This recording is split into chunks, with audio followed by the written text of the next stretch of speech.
Um, Thank you for agreeing to join the Yossi Schmidt Show. Thank you for having me on. We have the great Ron Coleman, Twitter legend, always there to fight for the Constitution. Ron, why don't you introduce yourself? Hi, I'm Ron Coleman. I am a partner in the Dillon Law Group. I practice First Amendment law, free speech law, internet law, defamation. I still do quite a bit of trademark work. I'm basically a civil litigator, but those are the areas that I focus on. I do some election law as well. And I'm speaking to you from my office in Newark, New Jersey. Out my window, I can see the skyline of Manhattan. I practice in New York and New Jersey mostly, but we've got cases going on in Virginia, California, always something going on in the Dillon Law Firm. Our main office is in San Francisco.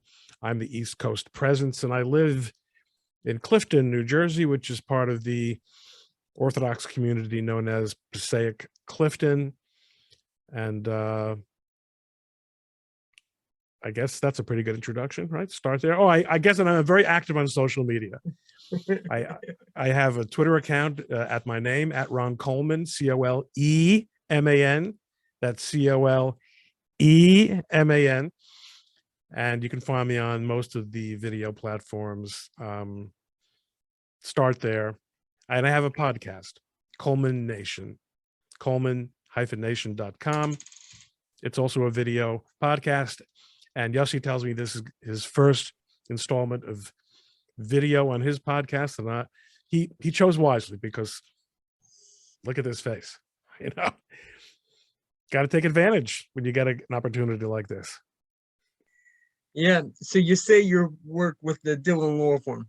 How is it, what's it like working with Harmeet Dillon, the great Harmeet Dillon? Well, she is great. She really is. Harmeet is an extremely demanding and thorough lawyer, incredibly energetic. She's idealistic, but not a fool. She has fantastic instincts, excellent instincts. And she's got a few years less experience than I do, and yet I feel that I have a lot to learn from her.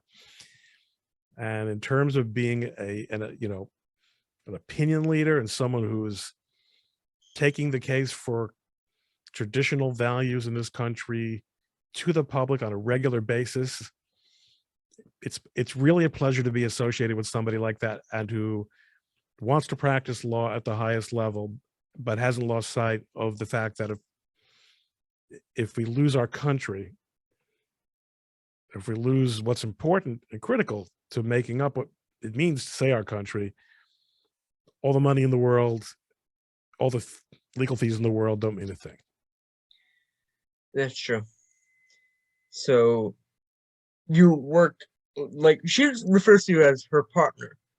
You're her partner, or like, how is it like, sorry, what's like the chain of command? The chain of command is, this is Harmeet Dillon's firm. I operate, I have my own practice, which I brought to the firm, which is based in the New York, New Jersey area. But Harmeet fundamentally is the person who built her own law firm a number of years ago, after having several different experiences in different formats and other partners. I'm still a newcomer here. That she has two partners who are senior to me in terms of experience, and that she's worked with in San Francisco for a very long time. So the chain of command is, I have a great deal of independence, and she gives me all the space I need to make my own stupid mistakes, but not at the expense of our clients' interests. She knows that I've been at this for a very long time myself, and don't have a particularly bad record at it. But we try to collaborate as much as possible. I will say that the 3-hour time shift does make a bit of a difference. Sometimes she's just getting up to speed just about when I'm starting to pull on my pajamas. um, and on the other hand, when I get up in the morning, if I send her an email, maybe just to prove my point, at 6:30 in the morning, to let her know that I've read an email she sent me. I wish I could say that I have to wait a very long time before getting a response, but I don't. She goes to bed early, she goes to bed late, and she gets up early. Well, at least the time difference is not like from here to Israel. No, it's not, and that would be very difficult. And when my kids call me from Israel, I have 2 sons who are learning in Israel. That's something you have to get used to. It's a good problem to have. I can imagine. Very big time difference. So I saw the other day, she tweeted about Andy No had a frivolous lawsuit. And, Well, a frivolous lawsuit was filed against him. right, not that he filed one, because we don't let him do that. He's your client, I'm assuming. Right. He's our client. So basically, he retweeted. He retweeted Antifa, and what did they sue him on? What grounds did they claim to sue him on? Well, it was very interesting. He had been taking videos that were being tweeted by Antifa members where they were showing off the havoc that they're playing on the rest of the world. And he would use the function within Twitter that allows you to tweet a video from your own account, even though it says, as you know, it says on the video who was the original uploader of the video. But this enables you to comment on the content of the media yourself without having to do a retweet.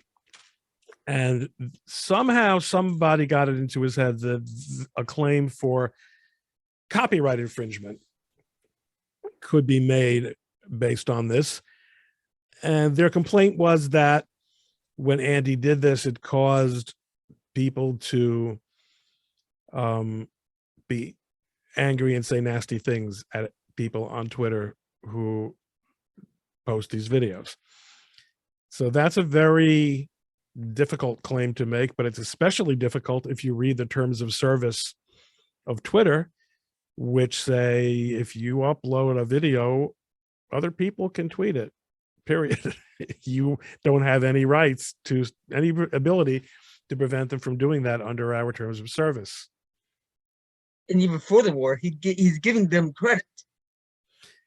Well, if you infringe somebody's copyright, or giving credit to the person you're infringing, notwithstanding what we see on YouTube all the time, giving credit to a person whose picture or video you are using without permission and without payment doesn't help.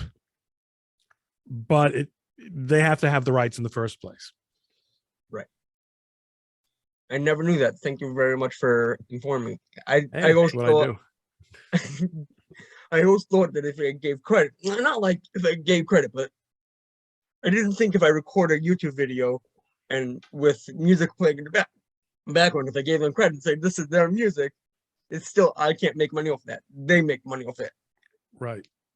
I didn't think that, but like I thought, like if I gave them credit with the Twitter video, like you're saying, I thought that would be enough. But well, on Twitter it's enough because those are the rules of Twitter. Yeah, but also according to the rules of Twitter, like you're saying, if I download their video and I tweet it myself, that's also fine. That should really be exactly the same. It should be exactly the same. I mean, my position has been, as a trademark and copyright lawyer, that when you upload something to a platform that has any kind of embedding functionality, you're giving a license, whether it's express or implied, for people to make use of that content. Does it matter if you use the embedding technology or if you just download it yourself? I imagine someone would want to make that argument, but I don't know why it should matter. So, you ask a very good question. If you would download it yourself, would it be any different? You might have a hard time proving it, but either way, that wasn't what Andy was doing here. Right. Andy was, you click the link, you go to his account. So then you had a few words with the lawyer and it was dropped. It was dropped. It happens to be that the lawyer is somebody that I've worked with in the past, and we're actually rather friendly. And I think his enthusiasm for this approach perhaps allowed him to get a little bit ahead of himself. He's actually a very good lawyer. I respect his work. And, we can't say no harm, no foul. We had to spend some time researching the issues and making sure it wasn't we weren't as obvious as it seemed. We had to make sure that we weren't missing something. But if someone sues you with a frivolous case and they don't even serve the papers on you, the legal system views it as no harm, no foul. But time was spent. That's what you're trying to say. Yeah, time was spent. Yep, time was spent. But you know what? Being Andy knows lawyers means there's always something to do. I'm sure he gets himself into a lot of he has a target on his back and some other parts of his body as well. No question about that. Last year when he was going through all these Antifa riots, I'm sure that was a lot of fun for you. I heard from Andy a lot. And we give him a lot of advice, which is sometimes it's not only legal advice, it's just being a couple of people who've been around a little bit longer than he is and who are not caught up in the heat of the moment of what he's doing. Sometimes, there is a thing with everybody on the internet where they sometimes think that their content or content about them is at the forefront of everybody's mind. Back before the kind of micro blogging that we have now, social media like Twitter, but back in the blogging days when websites were a little bit more static, a little bit more solid and slower moving, I would get lots of calls because I was fairly early in the internet law field from people who were very, very upset about some defamation against them that was published on somebody's website, and I want to sue them, and I want to find out who it is, and I want to take him down. And first I would tell them just how expensive that could really be. And then I would tell them, I've got a pretty good hunch here that this stuff that's bothering you has probably only been seen by a couple of hundred people.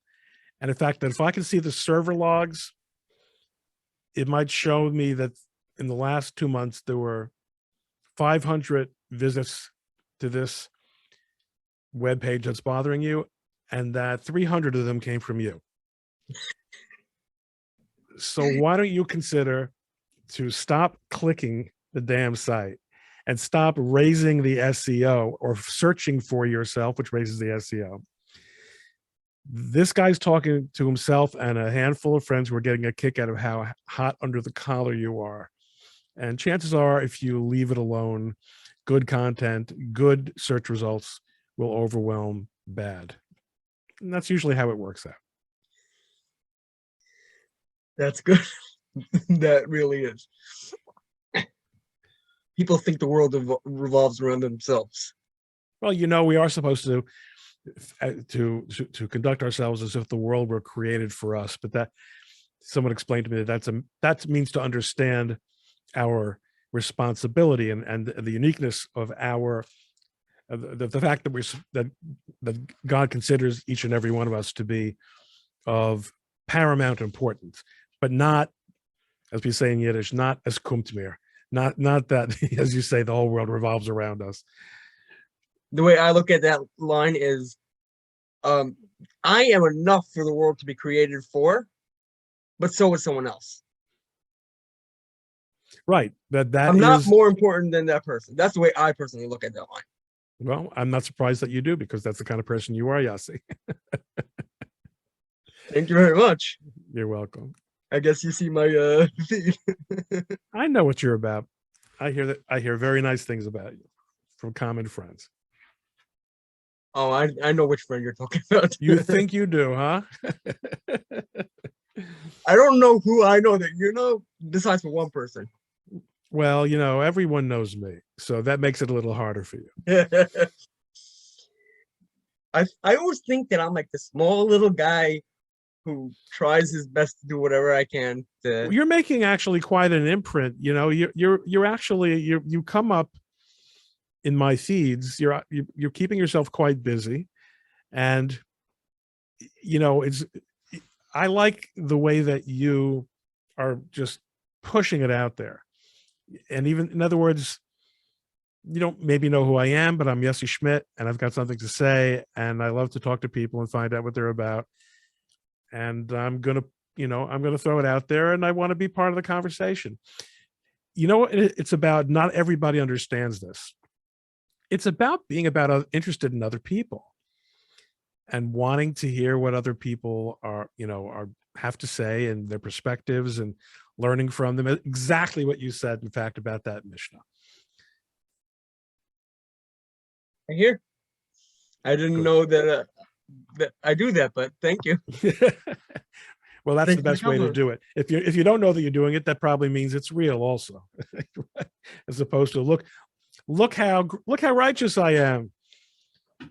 I'm just trying to do the most and the best I can to make a difference. That's good. Well, I think you are.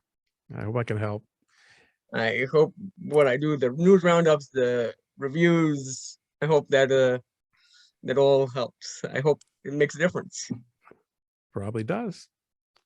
I think you have your fans. Who knows? After this interview, maybe you won't. Can we get any more entertaining than this? Nah, the don't think so? entertainment's all on you. On me. Okay. Well, for my next number. All right.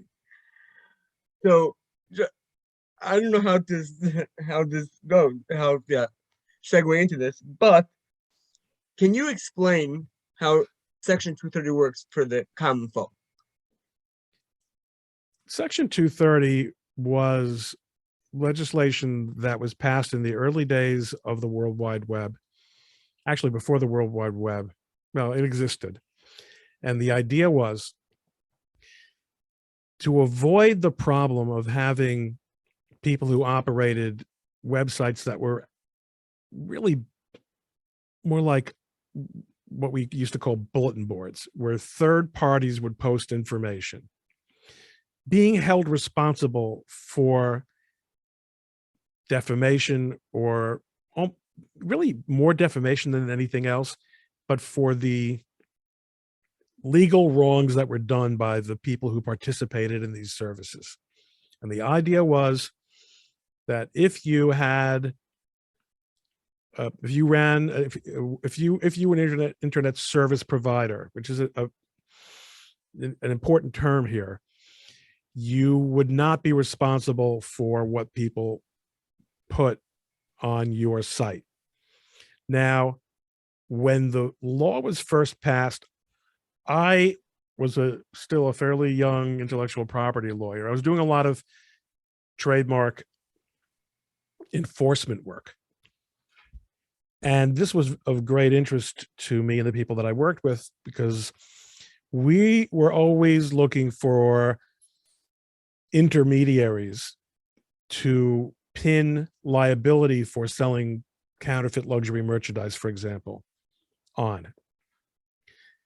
There's a principle, for example, that if you are a landlord and you have a storefront and you rent that storefront to someone who sells counterfeit merchandise, fake Louis Vuitton bags, let's say, and or you should know by just opening your eyes what they're doing, and you don't stop them from doing it, you don't kick them out or warn them or take action to prevent them from doing it, you can be considered to be legally responsible through what's called secondary liability. The Congress wanted to establish a rule that people like me at that time could not go after you merely because you hosted a website where somebody was doing something illegal. If you didn't really know about it, it would be almost impossible for you to know about it anyway, because there would be such large usage, such voluminous usage. So the safe harbor was enacted. It was a surprise to me when the courts that first began to interpret the law treated services like particular websites as internet service providers. I had the impression, and I wasn't there and I wasn't that deeply involved in it, but I had the impression that when they referred to internet service providers, they were talking about people who hosted websites, not people who owned and operated websites. But the courts very quickly interpreted it very broadly. And what Section 230 does is it basically says that if you do run a website or a so-called platform, a social media platform, that you cannot be sued for the actions of a third party on that platform. So if CNN or the Daily Beast tweet a lie about Yossi Schmidt on Twitter, you've got to go after CNN or the Daily Beast. You can't go after Twitter. Even though usually, if you were a publisher, what is a publisher? A publisher is someone who puts out a newspaper, puts out a magazine. So if someone from the Daily Wire were to write an article about Yossi Schmidt that was defamation, that was defamatory, I could sue both the author and the publication. Section 230 said, we're not going to treat Twitter, not Twitter, it doesn't say Twitter, of course. Twitter was, no one had any idea that there would be anything like Twitter in those days. But we would not tweet we would not tweet the internet service provider. We would not treat the internet service provider as a publisher, the same way we would treat a newspaper or a magazine. That was revolutionary. And most people agree that we would not have the robust internet news and information options that we have today if it hadn't been like that. But what we do have now is that these once infantile businesses that needed this special protection have become the oppressors themselves. So they censor people who say things they don't like. And even, so it isn't necessarily Section 230 that protects them from deplatforming people, although judges routinely use it. They tend to mostly hide behind, and I say hide behind, judges agree with them, so it must be perfectly legitimate, right? But they rely on the terms of service, and they rely on a number of other principles. Section 230, a lot of people spend a lot of time talking about Section 230 because judges are actually over applying it. They treat it as if it were a complete exemption from liability, that anything a website or a social media site does to a person, and that simply isn't what the law provides. The law is really meant to deal with third-party conduct.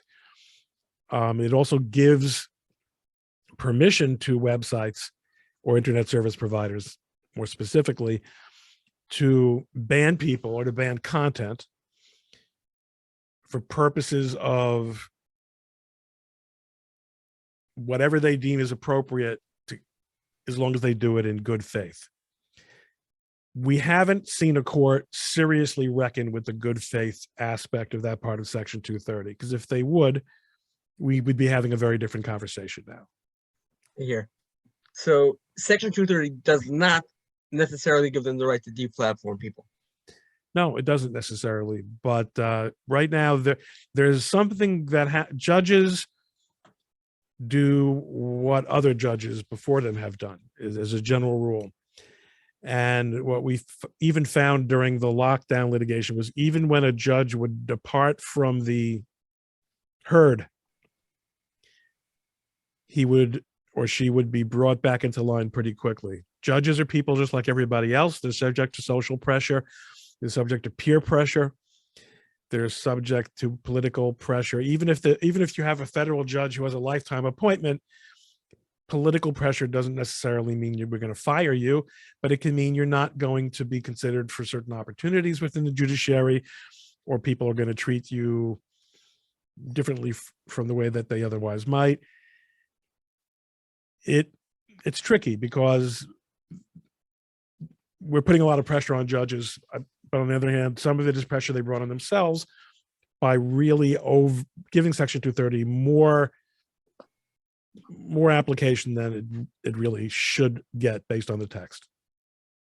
Here. So you think repealing Section 230 would solve the deplatforming, or no? It might, but it might also if you just were to repeal it, I think it would put a lot of platforms out of business very quickly. Even YouTube, which has all the money in the world because it's owned by Google, there's a limit to how many lawsuits you can defend at the same time.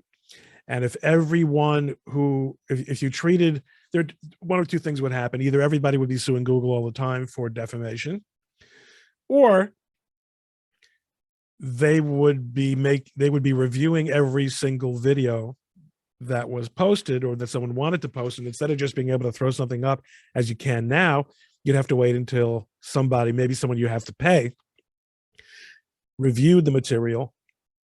The problem, I wouldn't say that we should repeal it. In fact, I think if judges or the Federal Trade Commission were to take a good look at how it is applied now and realize that it's been misapplied under its existing language, we could probably get out of this mess. But between that and repealing it is amending it.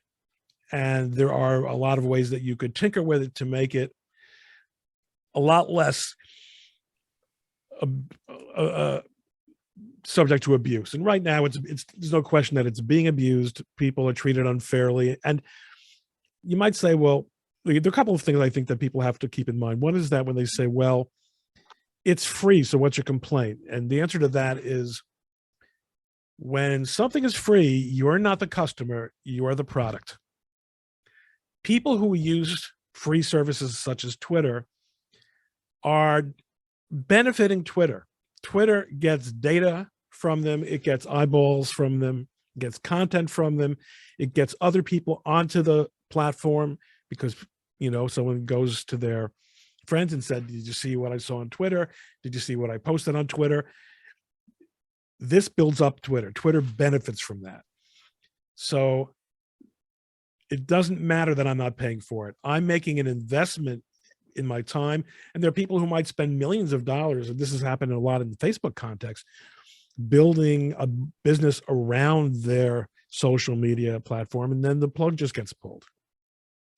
And the other issue, I think, is that there are consumer laws, the Federal Trade Act, as well as the little FTC acts that every state has, which prevent consumers from being abused. We regulate every single area of business to make sure that consumers are not abused.